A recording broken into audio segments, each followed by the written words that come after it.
Well, it looks like people are joining us now from the waiting room. Good evening, folks. We have Jamie Weiss here with Audubon Rockies, and we also have Kate Rentschlar here as our guest and keynote speaker this evening with City of Fort Collins. Just letting you know you're in the right spot this evening. We'll get started here in about 2 minutes as we start to let more folks in from the waiting room and get settled in for the night. Here's your chance to grab a glass of wine or your meal, and we'll get started here soon. Welcome.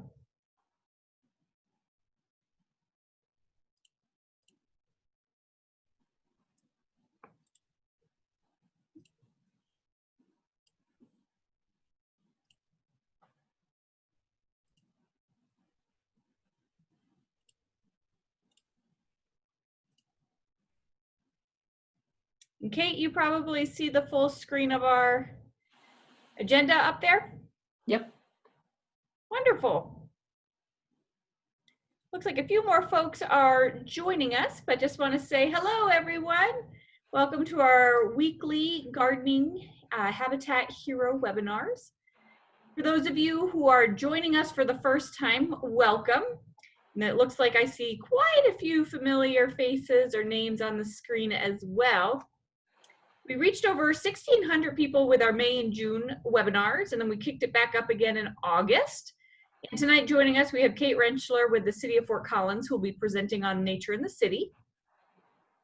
And here's just the flow for the next hour. I have our agenda pulled up on the screen. I'll just go over some housekeeping rules or webinar rules. Give a brief introduction of who we are at Audubon Rockies and our Habitat Hero program and kind of how that ties into the efforts of City of Fort Collins and their Nature in the City program. Kate will then take the lead and give our presentation tonight. And then we will finish it off with a Q&A and wrap up with some upcoming events that we have in the pipeline. So just some nice housekeeping rules. Your phone lines have automatically been muted to help with distractions and background noise and dogs barking, etc. But still, we encourage you to use the chat box feature, which will come to me. All the chats, your questions, and your comments will come directly to me, so it won't bombard other folks on the call. And feel free to type in your questions or comments, and I'll collate those for our Q&A portion at the end. We'll also be recording tonight's program and uploading that to our Audubon Rockies YouTube channel.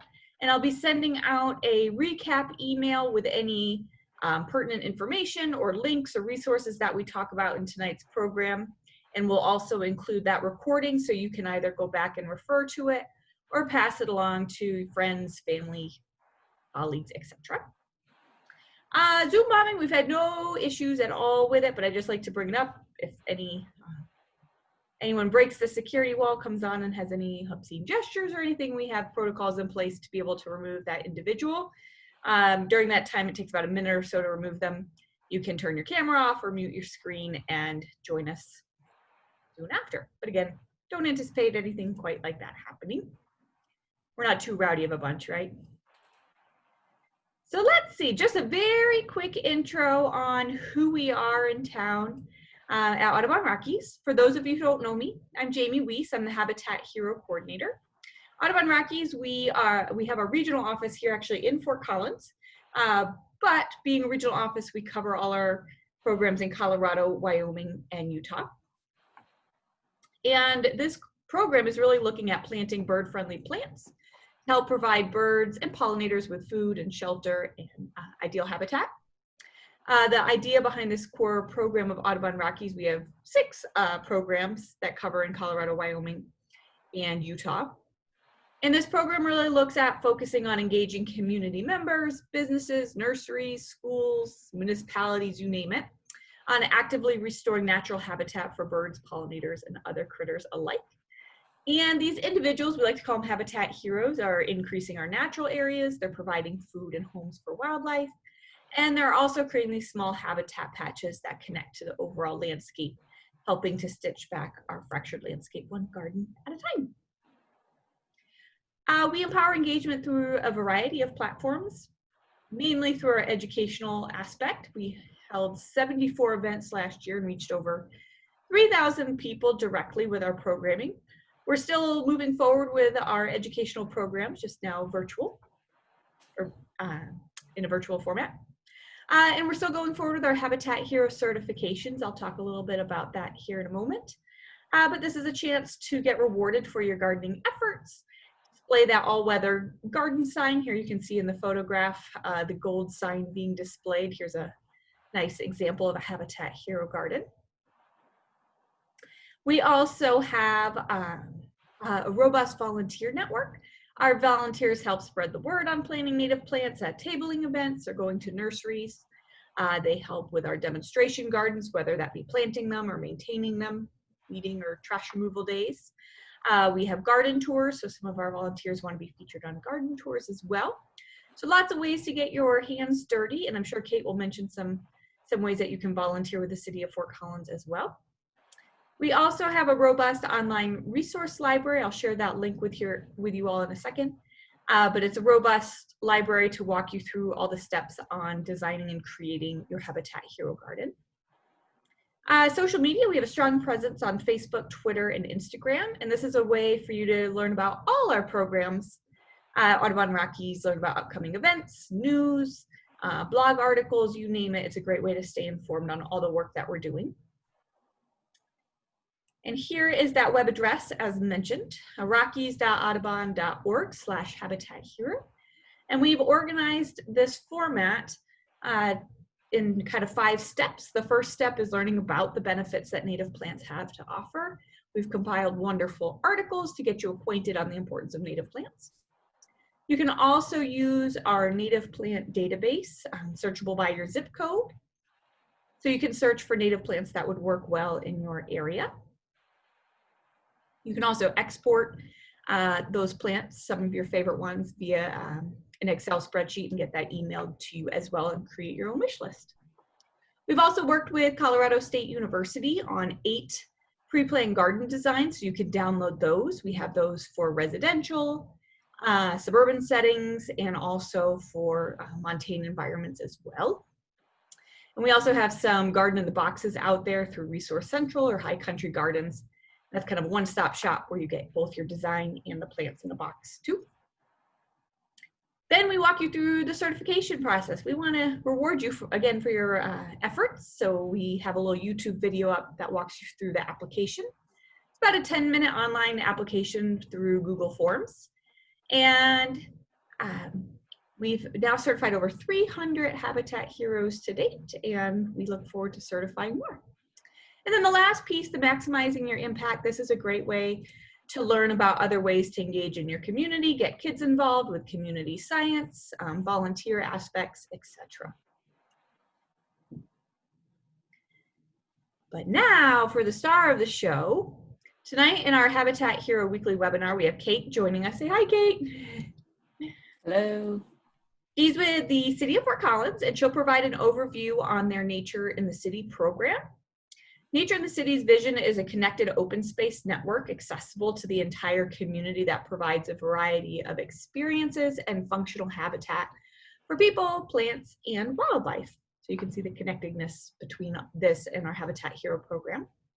In tonight's presentation, we'll delve into findings of how birds are affected by different land use types and factors, and how you can get involved in where the program is headed in the coming years. Kate, she's the environmental planner with the City of Fort Collins Natural Areas. She has a bachelor's in Fish and Wildlife and Conservation Biology from CSU. She also has a master's in environmental governance from the University of Freiburg in Germany. That's so exciting. And you've now been with City of Fort Collins for the past 4 years and has been on the team since 2015 when Nature in the City program has started. So you've seen it from the get-go. So with that, I'll stop sharing my screen and get Kate up and going with her presentation. Let's see. Here we go. Is that working? That works. All right.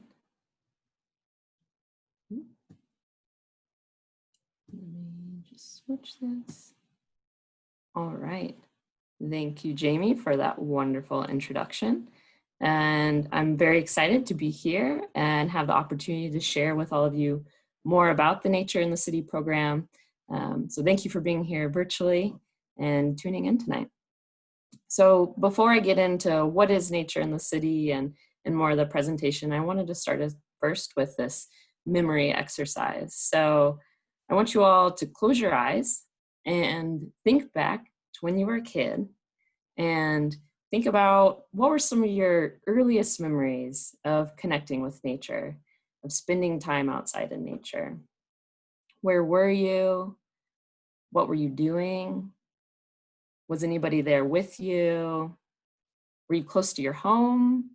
Were you out camping? Just think back to some of your earliest memories, some of your fondest memories of being outside and connecting with nature as a child. So I know for me, I grew up in the suburbs north of Dallas. And if you're familiar with Texas, you know there's not a whole lot of public land there. So I connected with nature in my neighborhood. I remember catching toads that sat under the street light in front of my house, and that is the actual street light. Thank you, Google Maps. I went to the park at the end of the road, and I played in the stream there under the oak trees. And I spent a lot of time in my backyard watching birds.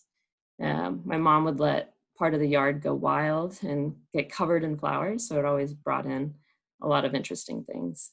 And so these were the places that I fell in love with nature. They weren't grand, they weren't pristine, but they were enough for me to really form a connection. And so, you know, this is in essence what the Nature in the City program is really trying to do, trying to protect and promote these types of spaces and experiences where people can connect to nature close to home. So more specifically, because we're a government agency, we of course have strategic goals. And so, you know, Nature in the City is part of the City of Fort Collins Natural Areas Department. The program started back in 2015. It was kind of a response to the increased urbanization, biodiversity loss, climate change, you know, some of these larger pressures that we're facing, and, you know, concern over how we are going to protect and promote natural spaces within Fort Collins. So we have these 3 strategic goals that we're focused on. One is, you know, connecting, and this is really connecting wildlife throughout the city. So making sure that they can move around to where they need to be, and, you know, trying to provide more high quality spaces. Our second one is access. So this is more human focused, you know, making sure again that people have close access to nature close to where they live.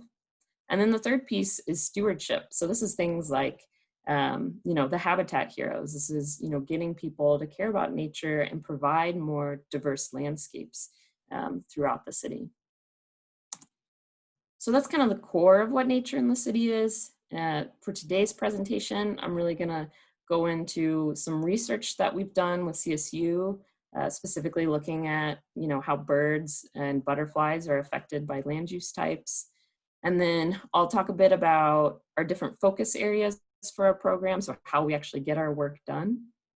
And then, you know, we'll finish it off of what you can do and how you can help us accomplish this. So we'll just jump right in. So when we first started Nature in the City, really started back in 2014, we wanted to understand what biodiversity we had in the city and what were some of the major factors influencing it. So we worked with CSU and we came up with this study design to try to understand how land use affected bird and butterfly populations across the city and species richness. We also looked at vegetation when we were out there as well. And so we broke the city down into 9 different land use types, and we had 166 sites. That's what all of these little purple dots are on this map. Those are all the sites across the city that we looked at. And so for the different land use types, you know, we had natural areas, we had parks, some other ones I'll talk about more are called certified natural areas. So those are private lands, usually like HOA open spaces or spaces around apartment complexes. So residential open spaces that are managed privately. We also had urban agriculture sites, so looking at different urban farms in town, trails, schools, ditches. We had a bunch of different land use types.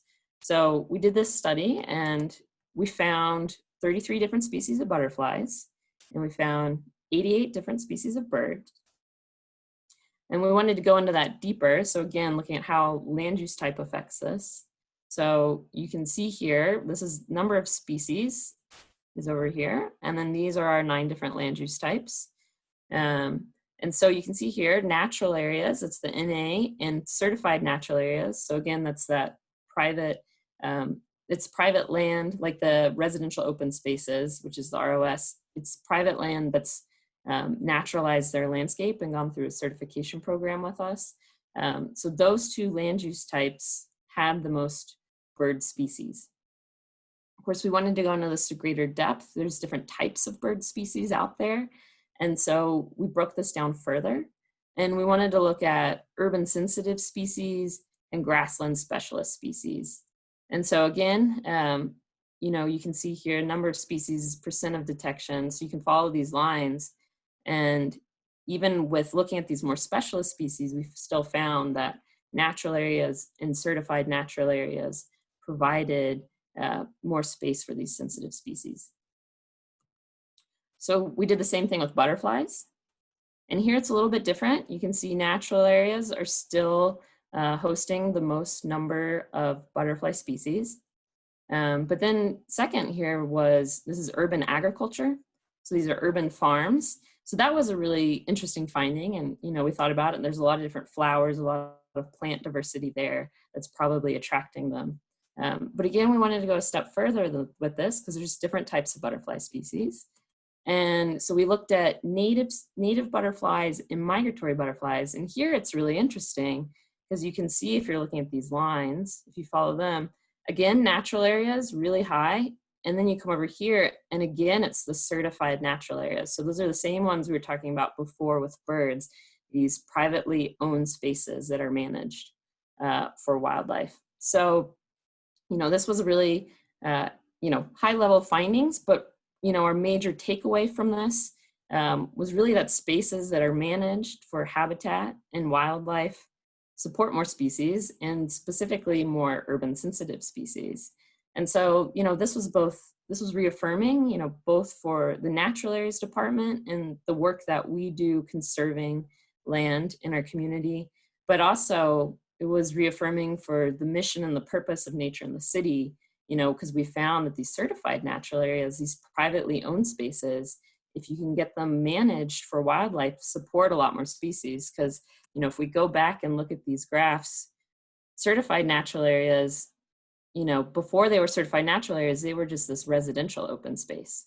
And so you can see the jump that this, had, both for birds and butterflies. You've got certified natural areas, one of the top ones, and every time residential ones, some of the lower ones. So that was really exciting study to find and information to find for us. But of course, we kept going with the research. We're working with CSU, and they had a master's student from 2017 to 2019 keep looking at this data. They did more surveys, more bird and butterfly surveys on these properties. And Miko, this is Miko, he was the graduate student. He was asking 2 questions. We're just going to focus on the first one, or the second one. If you do want to read his whole thesis, it's published on CSU's research website, Mountain Scholar.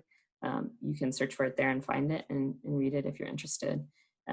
But the high level overview results, again, focusing really on birds here, is the second question. So he wanted to dive in more into this, certified natural areas seem to be providing better habitat. Why is that? Like, what are the main things there that are, resulting in this increase of bird and butterfly richness? So, so the research, so we have here on this graph, again, this is the proportion of birds detected for human sensitive species. Here we have the private open space. So again, that's our residential open space, like an HOA around an apartment complex, that sort of thing. Then we've got our private natural areas. So these are the certified natural areas, private lands that are managed for wildlife. And then we have our public natural areas. So that's the city-owned natural areas. And what you can see here again, their study found the same thing, that, these certified natural areas hosted a greater proportion of human-sensitive species. So you can break that down further. What are these different human-sensitive species? Why are maybe there more of them? So one of the things they found was there's significantly more ground nesting species. So think of your killdeer, your spotted towhees, some different sparrow species, that sort of thing. And so again, same thing. They have natural areas, and these certified natural areas have more ground nesting species.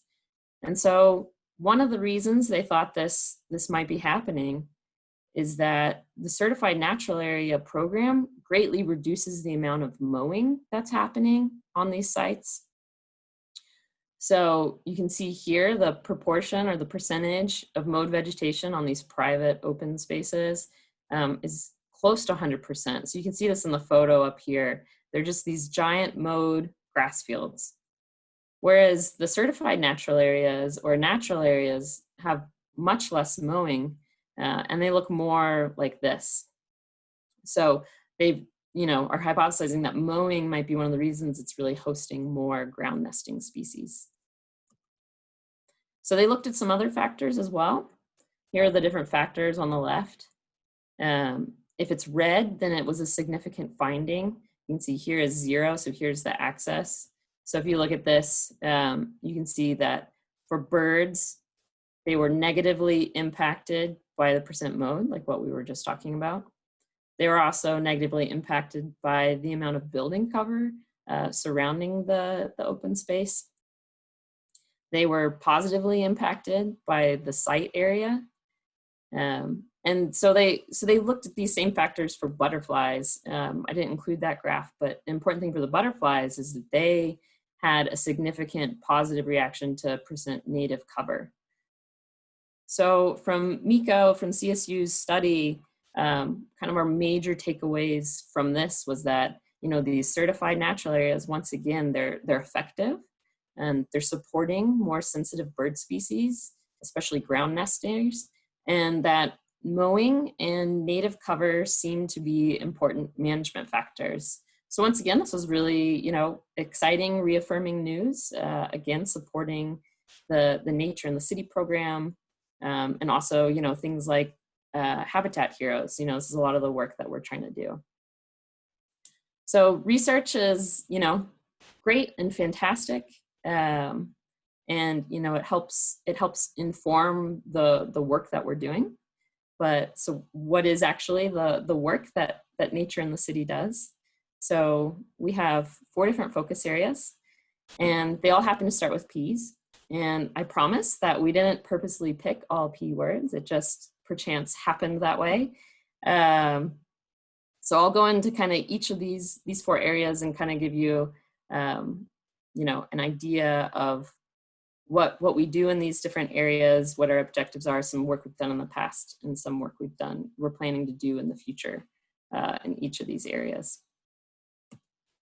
So for projects, our goal here is really to, provide more nature access, and fill in some different gaps, provide access to some larger audiences. We're trying to inspire stewardship. So, show people a different type of landscape, a different aesthetic, get them excited about that, see how it can be beautiful. And, also thinking about how these little projects can add up to a pretty large conservation achievement. So in the past, so far, we've supported around 40 projects in Fort Collins. And we do a mix here. We have community grants, which are ones that people from the community can, fill out an application and apply for a grant. And then we also have different ones that are like staff internally driven or driven by our partners. So like Audubon, we put in a project several years ago, put in a big Habitat Heroes down at the Manhattan townhomes in the middle of Fort Collins. And so these projects really range in what we're doing. We're trying to show different types of nature experiences. So we've got pollinator gardens. This project here is at a park, Sugar Beet Park, in the northeast side of Fort Collins. And this is a large pollinator garden that we installed. So again, that was a staff-driven one. Some of our community ones, we have different scales. We have residential projects that people can do at their own homes. We have larger neighborhood ones. We've done a lot of work at schools, trying to give them outdoor classrooms or garden spaces. And so that's what we've done in the past. And in moving forward in the future, we're going to continue both of these. We're continuing our grant program. In fact, this year, if you're interested, we're about to open next month our planning grants.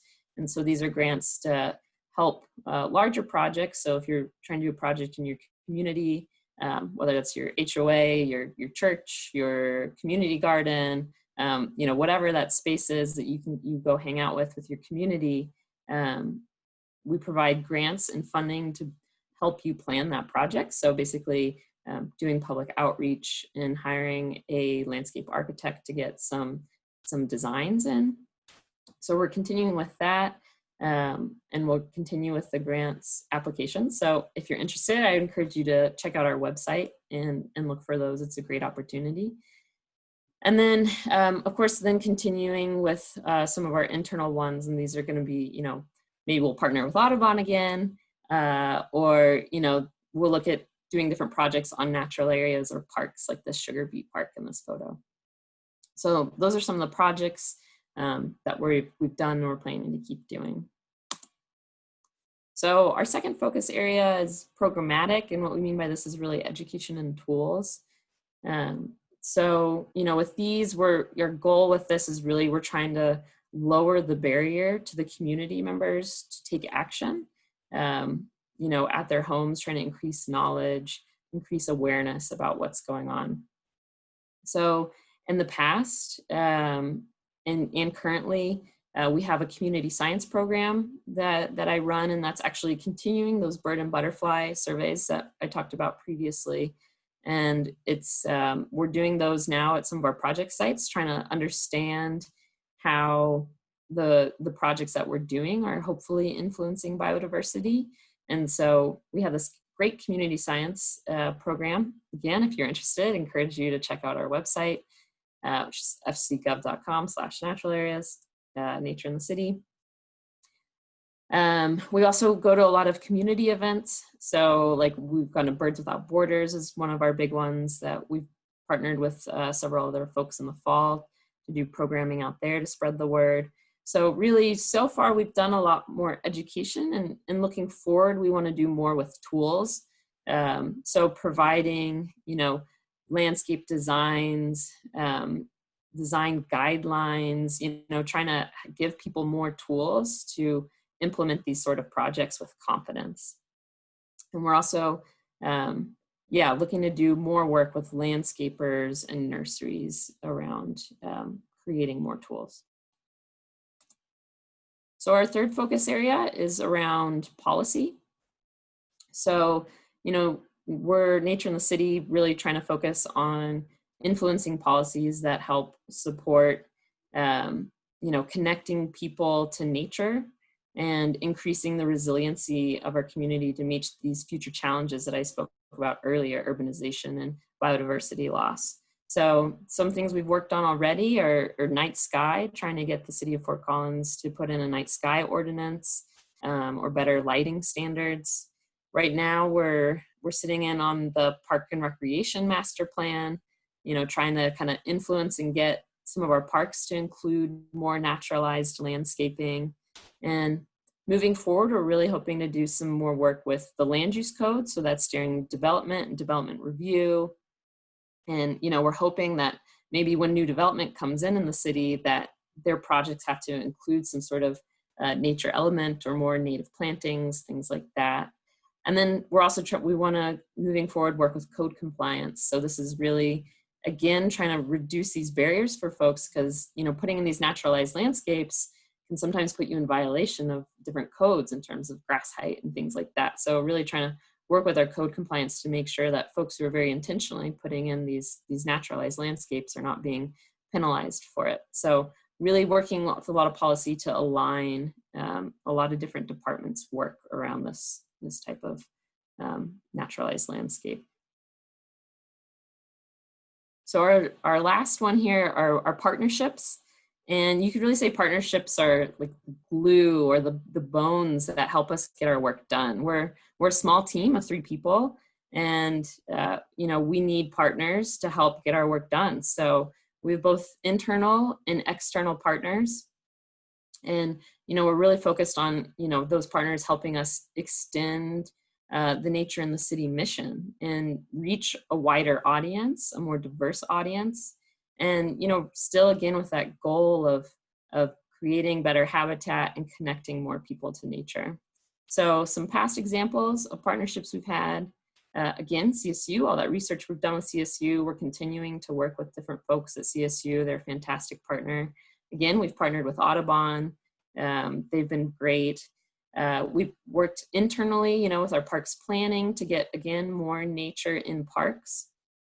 And in the future, moving forward, you know, it's what I was talking about earlier. You know, we're trying to get in, we want to connect more with nurseries.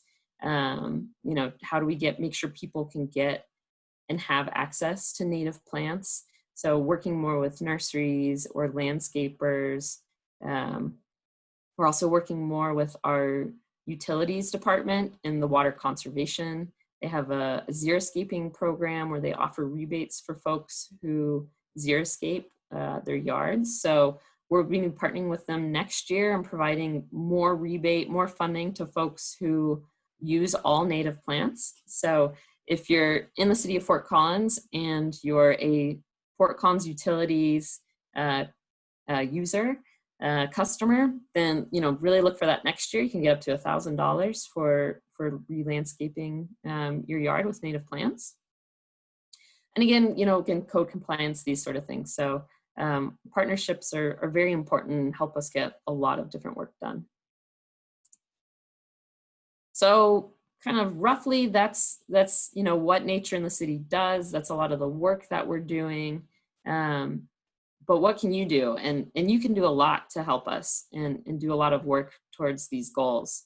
So I want to touch on different things you can do to help make a difference. This is actually one of our volunteers, Sherry. She's excellent. So you can take action. You know, do one of these projects in your own space, whether that's your yard, that's your balcony. Again, it's at one of your community spaces. You know, take action.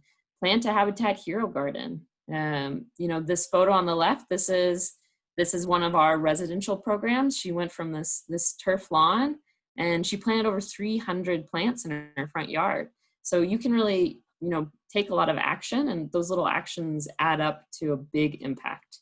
So really encourage you, you know, to, you know, if you sit on your HOA board, talk to them, you know, use the garden in a box. We also subsidize that. Again, if you're a Fort Collins Utilities customer, look for that next spring. Those are great options. So, you know, take action in your own space. Another thing you can do is volunteer. Volunteers help us get so much done. We really couldn't get a lot of our work done without volunteers. So again, I talked about this community science program that we have. This is one of them over here. He's out doing a bird survey at one of our natural areas. So there's lots of different volunteer opportunities out there, whether it's, you know, with us, with the city, if it's with Jamie and Audubon, there's a lot of different volunteer work you can do out there. And if you're, you know, if you're also feeling up for it, one of the, you know, best ways you can really influence city policy is also sit on one of our boards and commissions. So those are, you know, volunteers who sit on those. This is the Land Conservation and Stewardship Board, sits over the City of Fort Collins Natural Areas Department. They're our community advisory board. And those are volunteers that sit on those board and help direct the work that our department does. And so there's different boards and commissions all across the city. So there's a lot of great opportunities and a lot of different fields that you can get involved in there.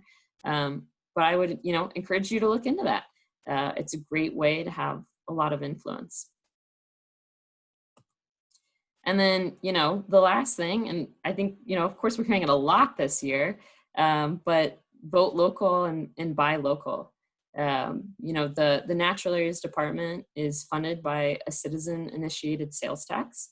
So it was approved by voters, and every time you buy something in the city of Fort Collins or Larimer County, a quarter cent of that comes to our department and helps fund these great conservation efforts. Local elections next year for Fort Collins, and so wouldn't underestimate the power that can have voting in your local elections, and shopping local. You can really help conserve these open spaces and provide a lot of excellent programs. So that's what I've got for you, and thank you all for listening and joining in. And I hope you all have some questions. I'm excited to hear what you got and hopefully get you some answers. Thank you. Kate, thank you so much for your wonderful presentation. I learned a lot, and I've been working with you for a few years. Let's see, I'm gonna pull up one thing before we segue into our Q&A. Do you see the picture of Manhattan? Yep. So that was perfect. Yeah. Well, before we jump into Q&A, Kate, first, thanks for your presentation and also for the great work that you do. You mentioned you're only a team of 3, so you guys are small but mighty, and we appreciate partnering with you on various projects. Again, we're a small team too, so by partnering with organizations, we can build upon our broad organizational wingspan, maximize our impact, etc. And over the years, we've enjoyed several projects with you all. Manhattan Townhomes, that's a HOA managed landscape that's also part by stormwater. We have over, close to 1,000 plants on that landscape. Yeah, and it looks great now too. Yeah, I was just gonna say, in fact, I'll be sharing some photographs with you all and get this up on our website. Our marketing and communications coordinator just went over there and put up a bird blind and got some great pictures of cool plants. Yeah. Then we also partnered with you all for Lesher Middle School, along with HP as one of the sponsors. And then the kiddos get to enjoy, mainly 4th graders get to enjoy community science and combining that with the food garden by the kitchen.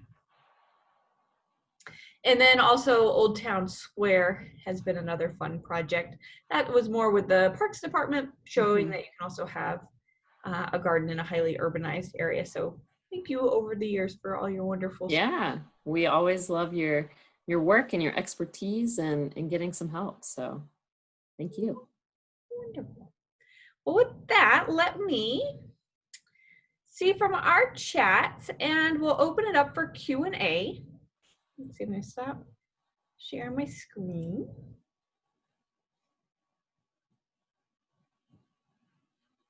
Here we go. So we didn't have any Q&A, any questions or comments come in during the program. So if you want, feel free to send in your questions in the chat box feature, and I'll relay those over to Kate. I can kick it off. In fact, our presenter last week, Dinesh Halbert with Norris Design, mentioned getting involved with the bird and butterfly transects. I know you do that that work with CSU, but how do folks sign up to learn how to do their own bird and butterfly surveys to help supplement that data? Yeah, so it's on our website. There's links on our website, and you go to the city's overall volunteer website, which is called Engage. And that's like the whole portal. So if you volunteer for anywhere in the city, you sign up through the Engage website, and there's tons of things you can volunteer for.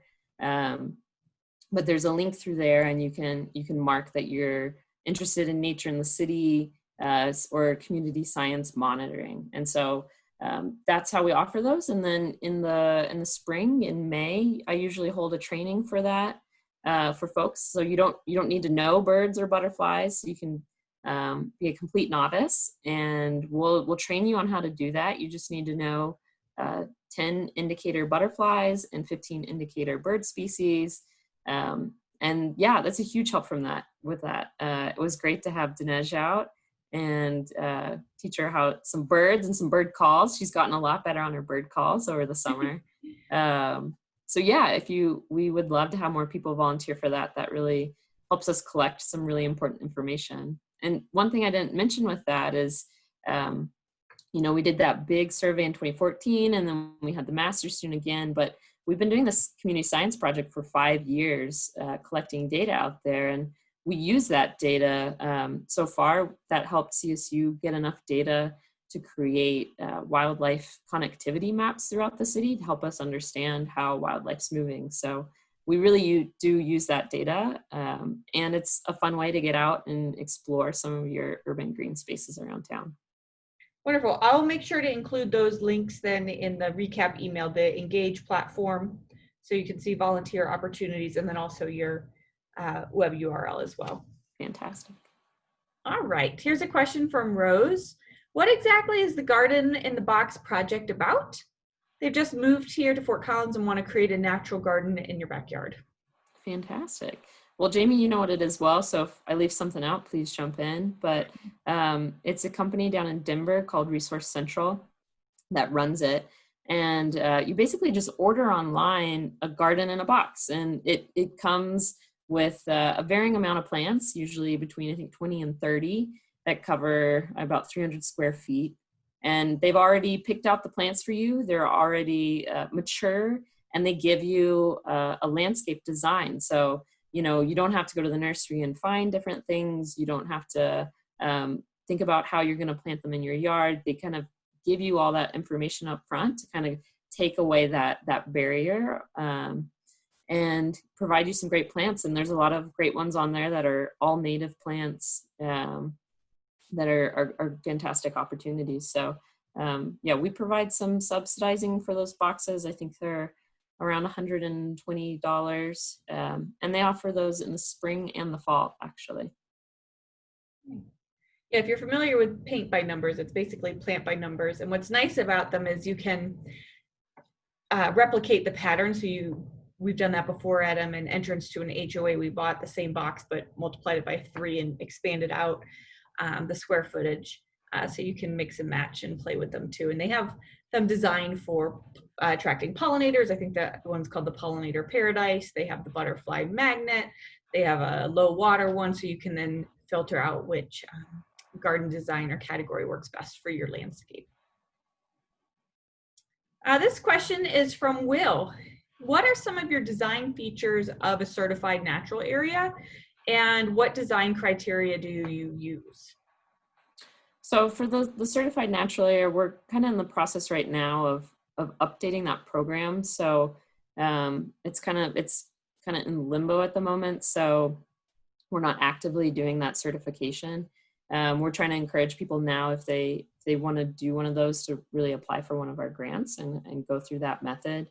But the idea of it was really to, have an open space that was pretty loose, but come up with a management plan for that area, and talk about how frequently you're going to mow, if there's noxious weeds you want to get rid of, and doing some plantings in those spaces. So more shrubs, more wildflowers, cottonwoods, big trees, things like that. So it's pretty loose. You just needed to have a management plan, and you could get certified through our department and get some funds to help enhance those.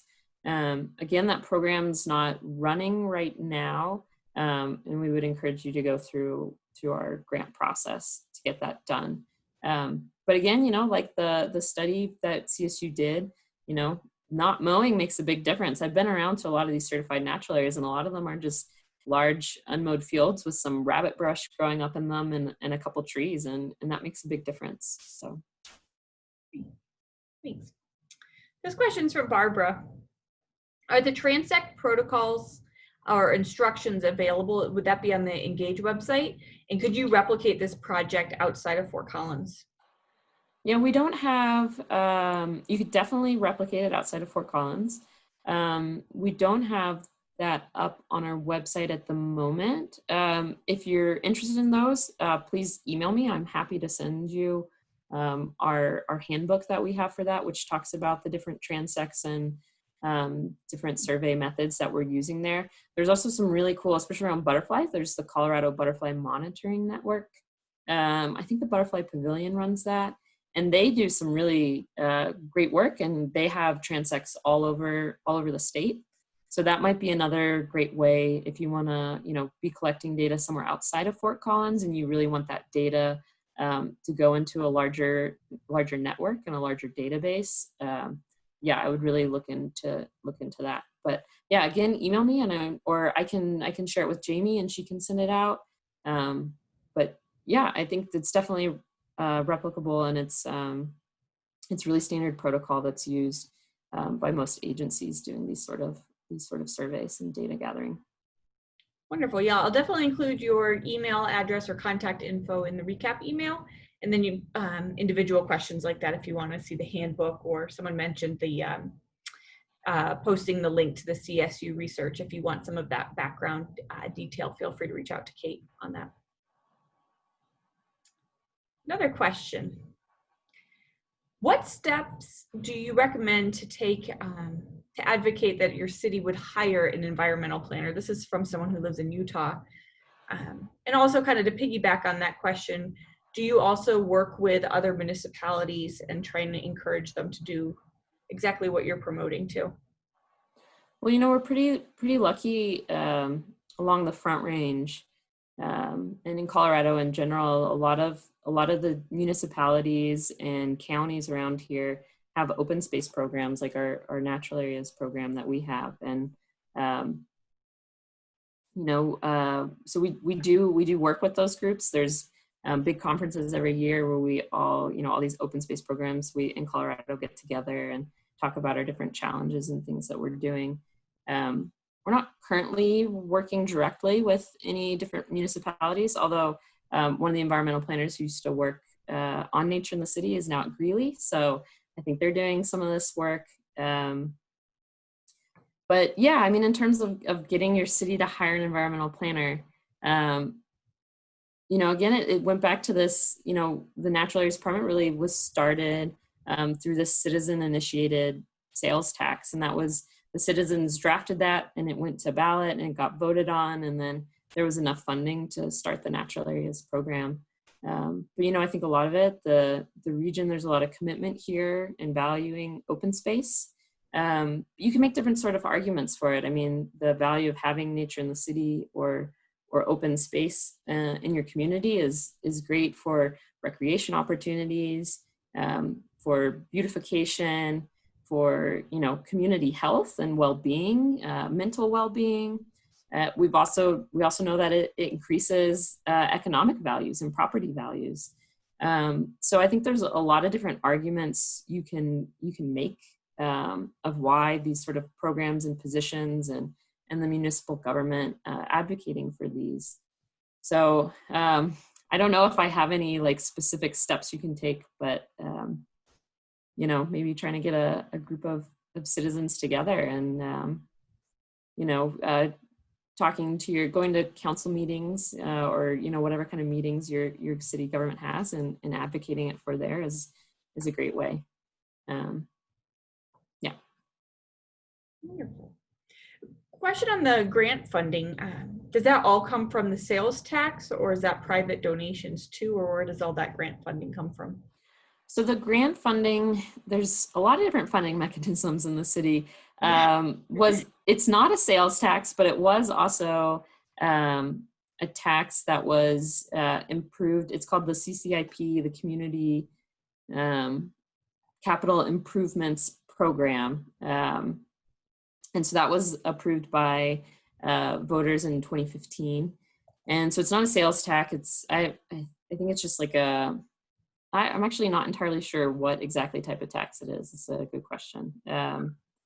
But we're funded through that, and it funds a lot of other things, a lot of other capital improvement projects. So like putting in new streets, putting in pools, putting in art, a lot of different funding mechanisms through that. So we have a 10-year timeline on our funding that we get a little bit every year to kind of run these grant programs and put in larger projects. Very cool.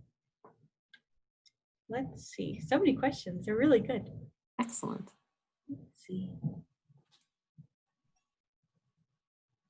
Oh, two questions on this. Can you mention the conference that you just mentioned in your last spiel about the local open space management? Yeah, so it's called COSA, which is the Colorado Open Space Alliance. Yeah, it's usually held every year, of course not this year, and it changes locations every year. It's in a different place in Colorado. I don't know if it's open to the public, or I would think it probably portions of it are, but mostly it's a lot of just different government agencies.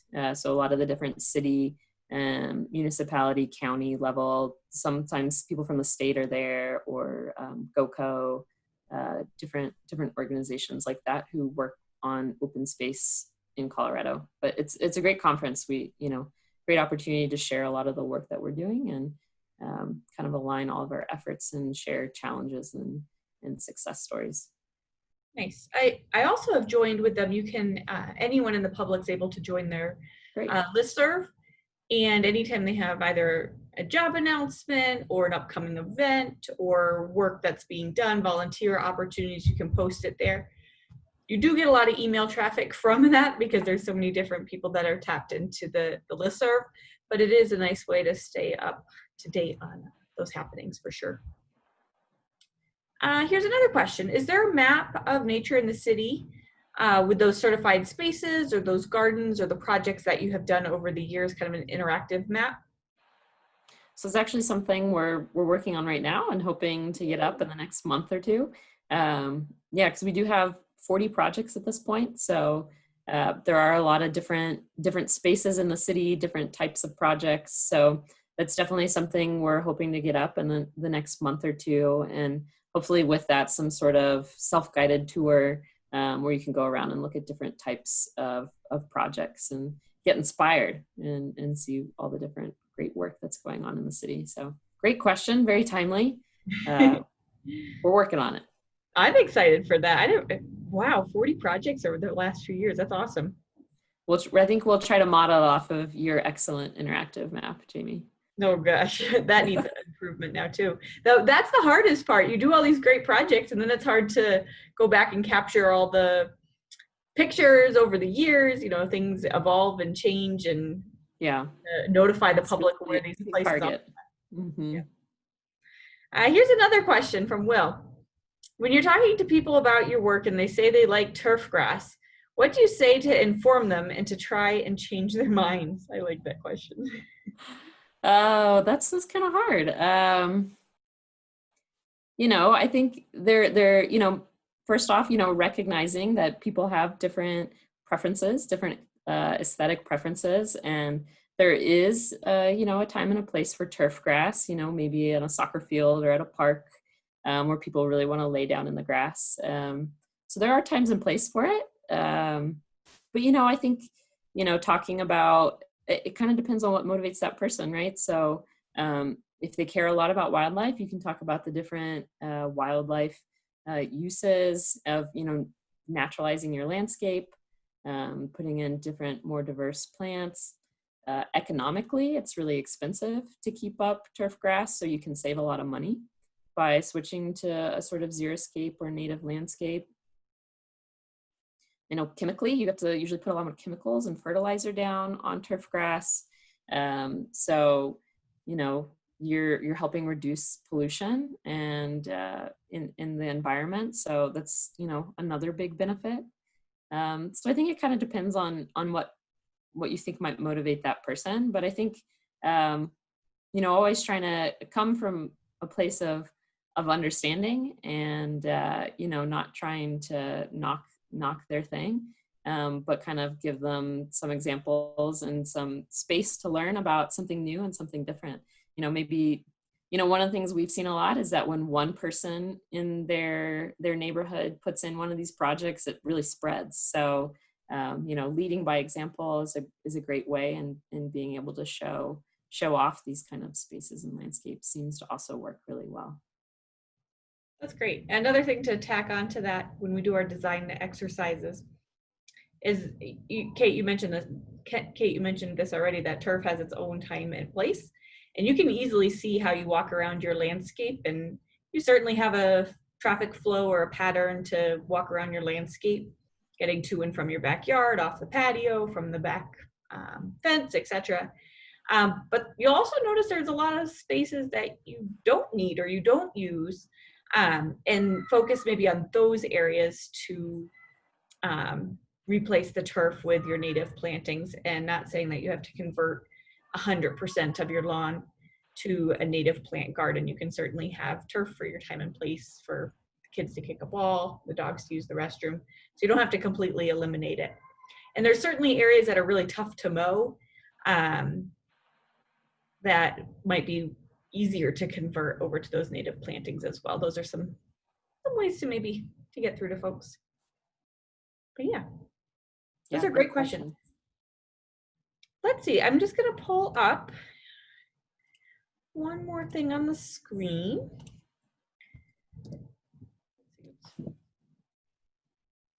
You see, Kate, the upcoming weekly webinars, is that up there? Yep, it's up there. Awesome. Well, just to finish off the last 3 minutes of our time, just want to say thank you to Kate for joining us and regaling us with your knowledge on the Nature in the City program. It's a wonderful program. We're so lucky to have partnered with you over the years, and I've learned a lot even knowing about the program. So thank you for sharing all that great info with us. Yeah, thanks for the opportunity. Yay. And we have a lot of fun things upcoming in the next few weeks, all online, all regarding birds. So next Wednesday at 7, we have Jacqueline Downey. She's our senior community naturalist, and she's going to be talking to us all about community science. This is your chance to become a scientist and use either your backyard or an open space or a park, and use that space as a living laboratory to conduct some community science projects. And to piggyback on that, the week of September 5th through the 9th is National Hummingbird Week. So this is a chance for you to get outside and record your hummingbird observations. And we'll walk you through iNaturalist, that's the platform that we're using on that, and walk you through on some hummingbird ID, and hopefully get you outside right around Labor Day, and it's a great time of year to see hummingbirds. And then September 10th, we're doing a youth program called Migration Mayhem. It's going to be an after-school special geared for middle schoolers and learning about bird migration. So we have some really fun educational programs here in the pipeline in just a few weeks. And stay abreast with all of our events, rockies.audubon.org/events, and we have several online weekly webinars, virtual programmings, virtual camps, you name it. It's a great time to still connect with one another. The phrase socially distancing should just be more of a physical distancing. We still want to be social during this time, and we can still do it online with our programming, and we're so appreciative of your support in joining us, and we hope you still all stay safe and well during this time and continue to learn about birds. And we want to thank you for all that you do, and hopefully get you excited about planting your Habitat Hero Gardens, volunteering with City of Fort Collins, and just getting outside and connecting with nature. Fall's a great time to do that too, so we hope you get outside. Kate, do you have any final words too? Just thank you all for the opportunity and tuning in tonight and spending this evening with us. I enjoyed it, and thanks for all the great questions. Wonderful. Well, you all take care and be on the lookout for a recap email from me soon, okay? Take care all.